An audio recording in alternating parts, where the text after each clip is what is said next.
mais après tu tournes la page, tu passes à autre chose parce que c'était un vœu partagé. Si le vœu n'est plus partagé longo neex na mais ku nekk mën na dem ak ay mbagam nit ñi dem ak seen mbagg loolu moo tax tey amuñu benn problème si loolu mais vision yi su taxawee ku si ne da nga si am xalaat boo si am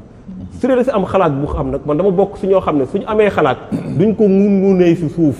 dañ koy wax si kaw parce que ñun waxu askan bi la ñuy wax on parle pas pour nous pour nos intérêts sinon kon duñu toog fii sinon kon duñu nekk si opposition bi on parle pour le peuple sénégalais et jàpp nañ lépp luy toucher peuple sénégalais soo si waree wax dañ si war a wax li ñu si war a wax mais ñu jàpp ne yow li nga fi wax yëpp ce sont les mêmes discours que nga xamante ne Sonko moom lay wax tout le temps pourquoi bi ngeen génnee pour dooleel parce que ñu waxante boo leen xaajaloo tamit day mel ni seen i baat dafay tasaaroo pourtant tey bi ngeen jugee àndoo leen juste pour élection législative yi lu tax àndoo leen nag yeewee askan bi mën a dooleel opposition bi ngeen gagné li nga xamante ne moom mooy assemblée nationale vu que ne da ngeen gis ne tey lu état bëgg a jàllale rek foofu la koy jàllale moo tax lu bëri seen i kàddu du jëm kaw. waaw xam nga parfois man question bu mel noonu. parce que peut-être looloo tax tamit lu gën tax nit ñi naan peut-être vous êtes les opposants de l'opposition parce que voilà. waaw question bu mel noonu su ma koy déglu damay naan d'abord dafa mel dañuy sauter étape.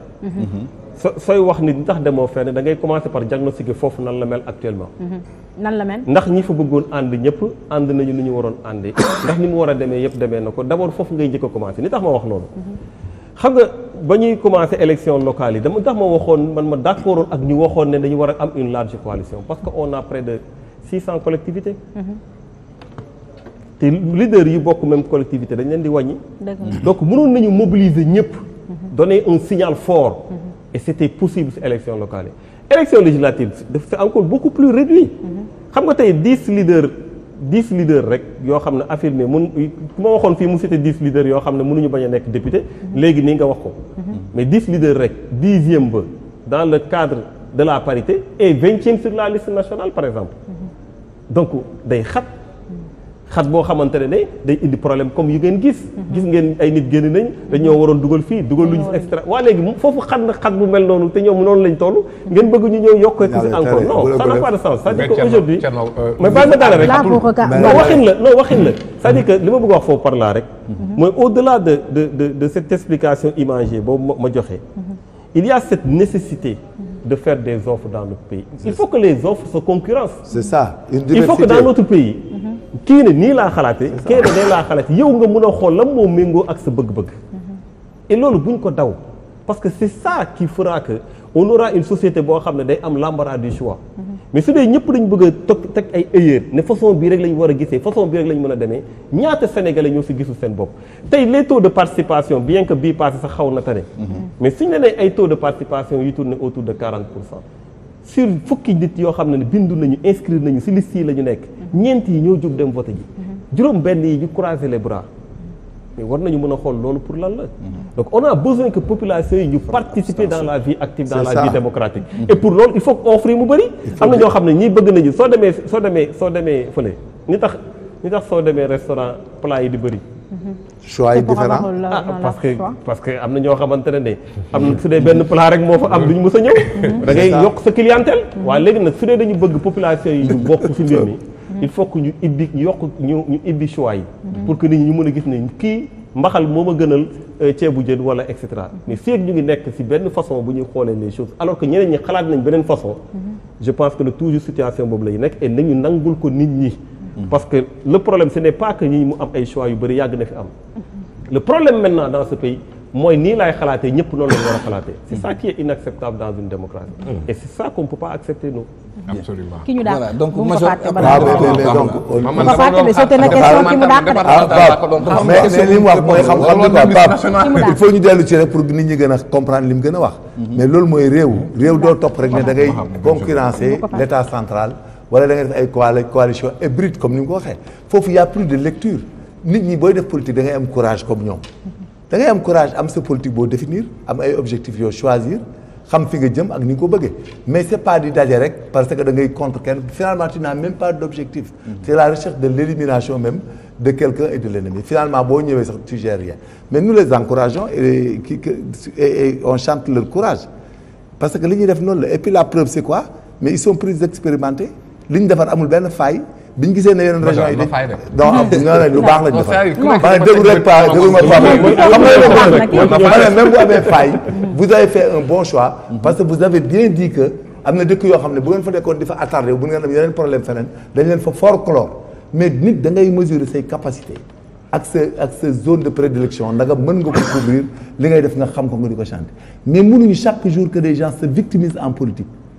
victimiser sa bopp en politique kooku moo baaxul politique da ngay respecter les principes et les normes nga xam fi ngay teg sa tànk ànd ak ñu xam dara mais ñun nii on connaît rien de la politique moo duñ ci dugg sax di bëri wax ak di ci régler dara mais finalement nous sommes tympanisés par ces choix là et autres et que dans un pays où bu ñu demee tu n'es pas normé il y a une erreur à la base vous avez dit que nul ne peut prévoir de sa propre turpitude mais c'est quelqu'un qu'on sanctionne de sa propre turpitude mais amul lu muy wax mais loolu la demee parce que quand tu fais une erreur à la base mais si le Conseil constitutionnel prend une décision en validant que tu as fait une erreur et te folklore la mais les gens dañu war a waxante dëgg ne boobu liste mënta dem mais Sénégal yi c'est pas les populations de la rue et des gens pas des manifestants quelconques qui font la loi et la justice kooku c'est usurper la volonté des populations c'est les tromper le Conseil constitutionnel au Sénégal tel que soit ex boo amee ay erreurs à la base ba ñun ñëpp ñu xam ne am na ay erreurs bu ñu jugé mais on verra s'il se déclare pas incompétent et que ça donne une décision mais tous les Sénégalais doivent se conformer à cette décision loolu mooy réew il faut qu'on mais pas balaa moo dem war na wax benn jëlu mi ñu dàq lu tax ñu génn seen dafa mel ni dañuy voilà ndax yaa ngi koy sauté rek sociaux ak kii mais moom dafa benn jëlu wax na c'est-à-dire dictature de pensée unique bi ngay sànq ba léegi moom it dafa mel ni il a été victime de ça parce que bi gars yi gisee turam rek yaa ngi fureur sur les réseaux sociaux position par rapport à LGBT leerlu nangam jékki-jékki rek gisaat ko ci biti nu kaa boobu demee bon écoute man xam nga wax ci ay question de personne daf may xaw a diis trop mais sur cette question li mu ci bëgg a leeral rek mooy coalition Aar Sénégal ay nit lañ yoo xamante ne yu ko composé c'est des personnes de valeur et de principe xam nga ni tax ma wax loolu ñun du ñu waxante ay mbir ci suuf suñu coalition amul loolu man mi di wax ak yow su ma deful lu ma war a def wala ñu am loo xamante ne war nañ ma ko laaj réunion lañ ma koy laajee. ku ne si ñun tempérament boobu nga am xamuñu ay waxu suuf quand il y a eu ay wax yoo xamante ne am na. comme yenn genre wax. mais bëri na sur par rapport ak défendre ndax day défendre homosexualité ou pas sur beaucoup de questions yoo xamante ne bëgg nañ ci point de vue am parce que nit soo amee projet de société da nga war a méngoog nit ki xalaat ndax yow man ak yow ci lii lan nga ci xalaat nga ne ma lii laa ci xalaat ma ne lii laa ci xalaat ñu xool ndax war nañu mën a ànd waruñu mën a ànd ñun problème mu ay borom ñaari tuddeeg yooyu dañ ci am position yu leer nañ donc ba amee ay ñoo xam dañuy ruuma daat que ne am na peut-être fu mu leen défendre wala nu mu waxee wala et cetera li ma lay wax ni amul dara lu ma ci leer attention dañ ko woo pour leerlu comme nu ma leerulee keneen leerlu keneen ki dañ lay jël affaire bu teg ko ci kaw table bi la moo ci ce point de vue